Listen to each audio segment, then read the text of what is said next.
the Katunga. Welcome to my channel. The Katunga is the capital of Oyo Empire, one of the most popular Yoruba states in the whole of West Africa.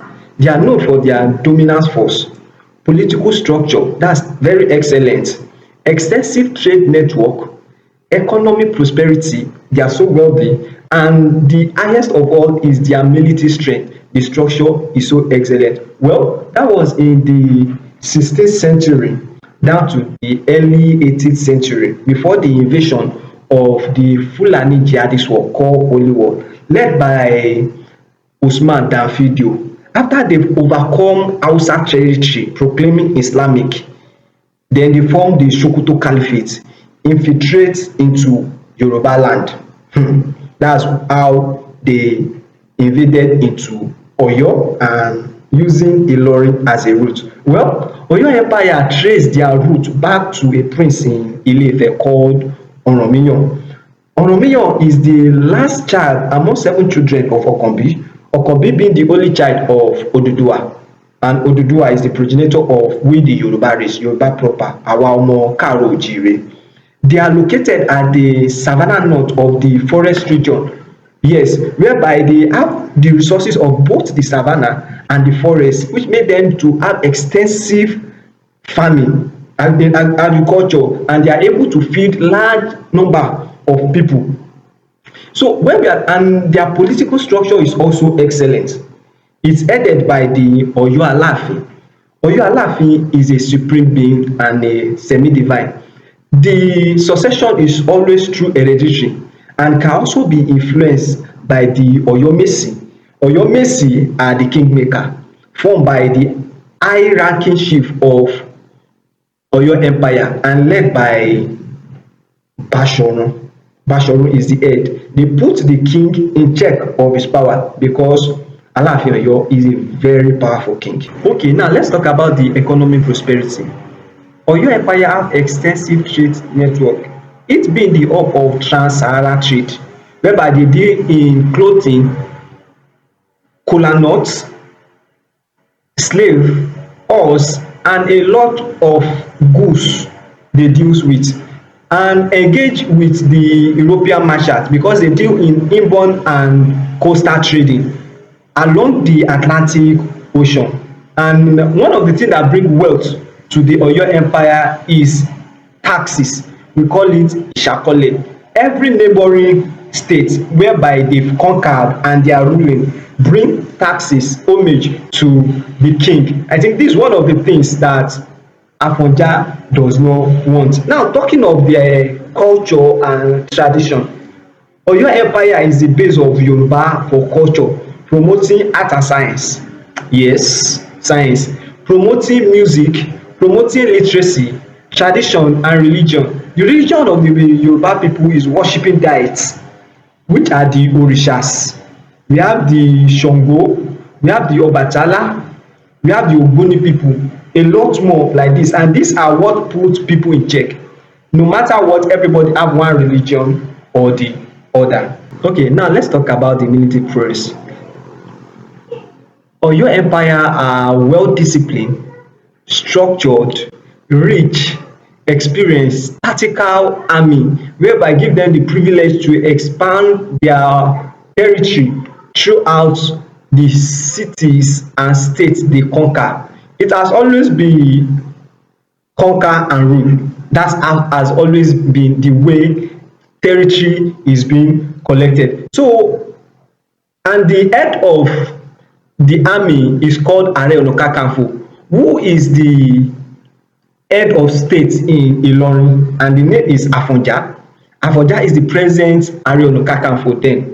Well, despite the influence and the power of Oyo Empire, one of the reasons that give the Fulani Dan Fodio people to infiltrate Oyo Empire is factor that weakens them from within.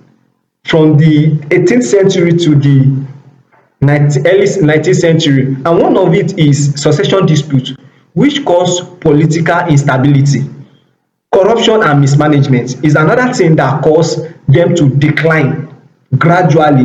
Another thing that cause is economic weakness. Their economy starts getting weakened. Their trade routes was not effective like before again. And the most of all is their military strength. E get weakness because their threat within, and there is regional revolt also. Another thing is also their culture and religion, because the Fulani start bringing Islamic and people start having doubt about what they are doing. Okay, now let's talk about the invasion of the Fulani jihadist crew led by Usman Danfodio.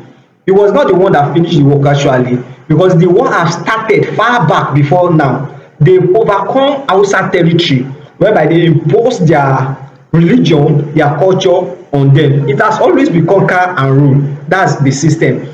Fulani people have now structured themselves in the Hausa kingdom. They now create Sokoto Caliphate so that they will be able to spread their religion. They infiltrate into ilorin, and Afonja being the ambition and rebellious personality, he has always been looking for a way to stand on his own, to be autonomous and have his own power. He does not want to collect order from Alaafin Oyo. So then he has to detach himself from the military that is outskirts his own judiciary, which is Ilorin. Then in the year 1817, he now affiliates his military with Alimi.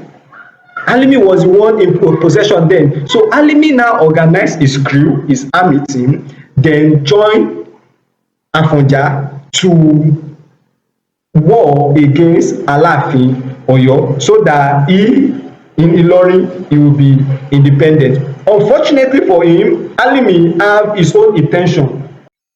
Now after the general Limo, Afonja has combined forces with the Fulani jihadist crew, which is headed by Alimi, not knowing that Alimi have his own intention to overthrow him and establishing Islamic in the state of Ilorin. They come together, they fought a Oyo Empire. Well, it was a win for them, but not total win, because Oyo Empire was still standing, but it was a great loss for them because there was an internal revolt already. After many years, attacks are always launched.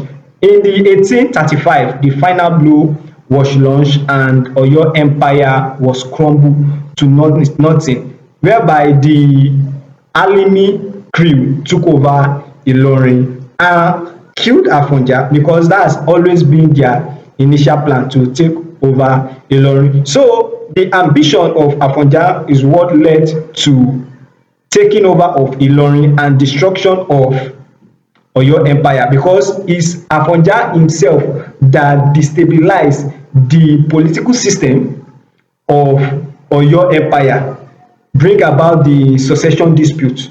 The military pros the powers, it was one that destabilized. So it was his action and it was his act to be an entity on its own. But unfortunately, it is what it is today. That is why kí n jọba ní Ìlọrin, emir ló máa ń jẹ Ìlọrin. So, but there's Ilorin people know where they come from. So when you get to Ilorin, it's full of the Fulani, the Hausa, and the Yoruba. That's the only land, that's the only state that both Fulani and Yoruba can claim that they are the one that owns it. Well, we know who original owns Ilorin. So please follow my channel, like and share. What history do you want me to talk about? Please type it in the comment section. Let's discover about it and I'll bring the video. See you in my next video. Thank you.